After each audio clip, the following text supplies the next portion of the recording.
The cab ride was, pretty religiously storyboarded, fairly specific. We went through just to lay out the things that we needed to see. We needed to see the bridge off in the distance with the lights on, and we knew those kinds of things just so you would know you're getting closer and closer and closer, so that the water didn't come as a total surprise.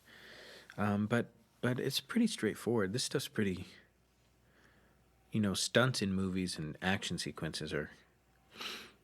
You kind of send out for that stuff like pizza. It's kind of like, I'll have a number 12. Rumbles its way, takes off, drives into the city, then swerves right in the corner, wider coverage, closer coverage. Michael Douglas is trying to get out. Car drives through. Driver leaps out, smiling, and then rolls out onto the street. Professional little stunt roll. They smash through a fence, whip hand to Michael Douglas, and then rumbling towards the thing. These are some of the shots I'm doing now, just adding some coverage with the car careening towards the end of the pier. Towards the water, yeah. I run the boards through a laser copier to give it this sort of bluish tint, make it look a bit more cinematic. And he braces himself as the fare hits $10, clicks himself in. Then he holds on, shooting through the glass, and then boom, right over the pier, into the water. And then the water starts to go in, and then the taxi sinks. He has to find his way out. I think he uses a crank and exits through up into the bay. And that's the taxi sequence.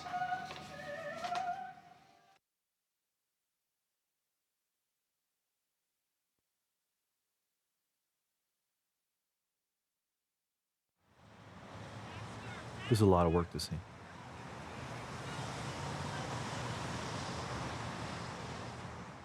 We had to reinforce the pier, build all the pier, make it good for 5 takes or 4 takes. We were shooting at sunrise and sunset. Basically, David and I drove around and found streets that would work for the sequence. And I went with David, and we had lots of file pictures because of other jobs we had done here. We went out, I shot these different streets. Rick went out and shot streets, and we put the sequence together on streets that we thought were very interesting.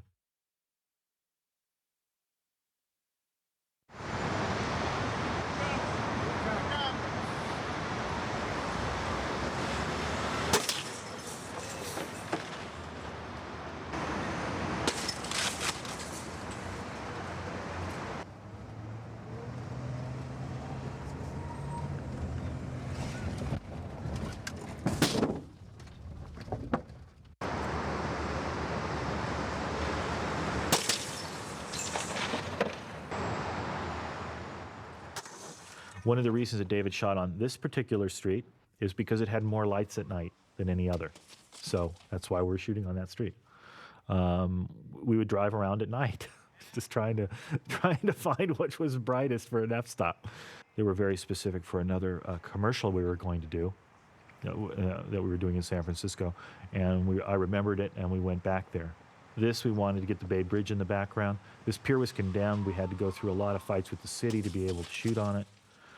We had to reinforce it with steel, and then I had to build a false deck and paint it out and put all kinds of fencing and things up that he could drive through. This is all plastic fencing.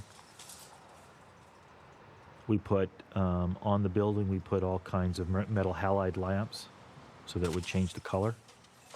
David's very on the edge with light on this film, very on the edge of what you see and what you don't see, and actually I found that in Seven, what David did there is that he was able to take, you were afraid of what you didn't see. And I think that he did the same thing in this. My name is Harris Savides, and I was the director of photography on the game.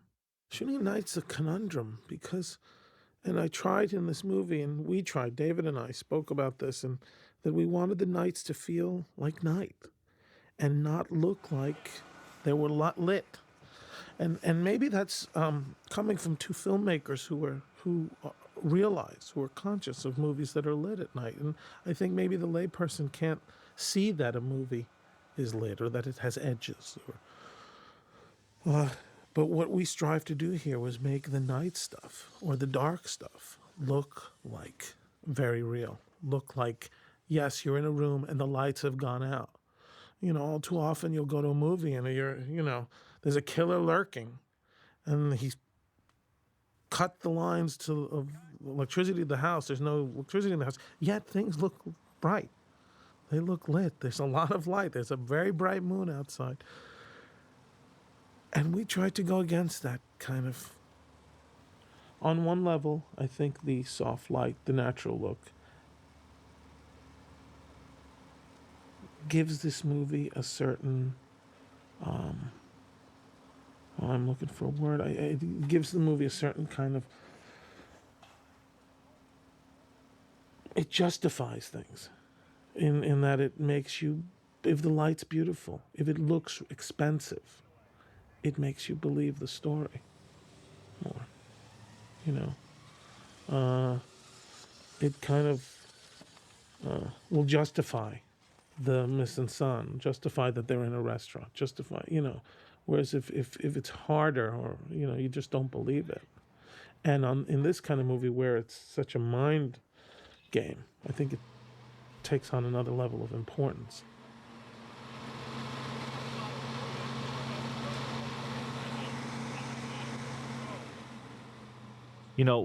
Both of us are responsible for the money. We know what this means to the studio, and we're going to be responsible, but we will take chances, yes. You take chances every time you build anything. I think you don't want to play it safe because that's what everybody else does. We want to make something that's different.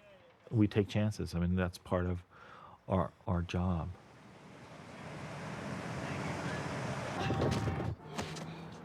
No!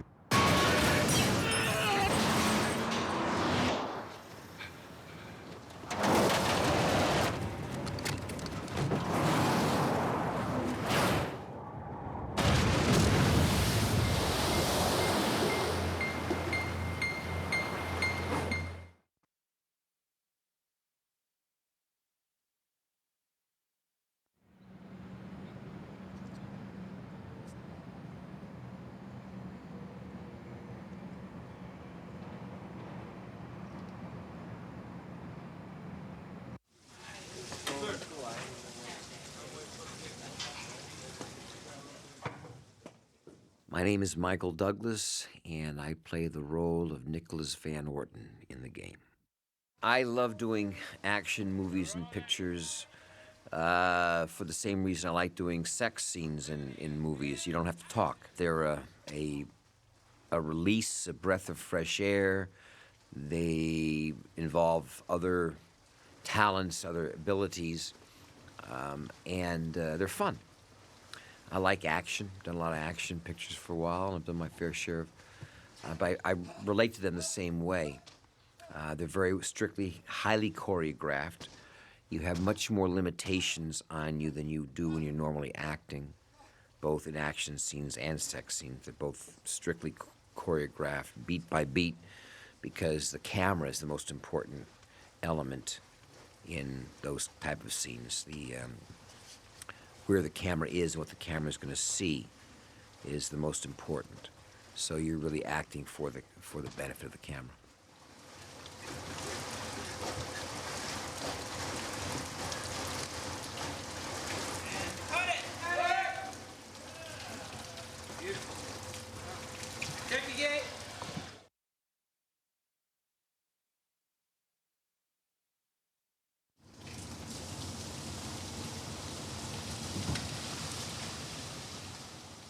And this is where I think Cliff came into his own, our special effects man. He made an interesting tank around the outside of the car so that you could shoot from dry land from the outside, from the front of the car, but the tank was built all around the back of the car. So it's almost like Michael Douglas was inside an aquarium. And you could shoot from the outside, not get wet at all. And then we just put air and kind of gunk in the water, and that was it. It's got to come down. It's got to go whomp, boom, down like this. The whole thing fills up. In that test now roll down real fast. Okay. Great. Thanks very much. Special effects supervisor Kevin Haug. no one had ever thought that, let's say, the underwater sequence, when he comes out of the taxi and swims up to the surface, no one had really anticipated that that would have anything whatsoever to do with visual effects, and it was shot as a totally practical element. But, after staring at it for a long time, David looks at it and says that he wanted it timed in a very particular way, and it's not possible to do that just with the negative. And so we contracted a firm up in Canada who were very eager to work on the show, and therefore were very eager to meet our budgetary requirements, given that there was no money in the budget to do it at all. And they color corrected it, basically, digitally, in a very specific way so that we could get all the information out of it that David wanted, and it was still as dark and spooky and everything as he wanted it to be. So that kind of thing we had not anticipated needing something like that. You don't really know if you're going to need to do that or not until you get almost completed with the film, and then you see what the cut looks like, and then you decide if that wire really is in the shot or not. I mean, you can see it in dailies, of course, but it doesn't mean that you're going to have to remove it later. Okay, that's good. And It's like a cyclorama of water that's around it that Cliff, the special effects man, designed. And then we matched that with a tank at Sony, and we did a negative matte. And this is actually in the tank at Sony in front of a black velour. We discovered there was a continuity problem with the sky in the taxi cab scene, and the sky, it was getting near dawn, and so they needed to make the sky black so it matched the rest of the scene, so that had to happen. But it's a minor thing, and until the cut's there, and we don't know which takes they're going to use. And that's just a plate shot of the bridge.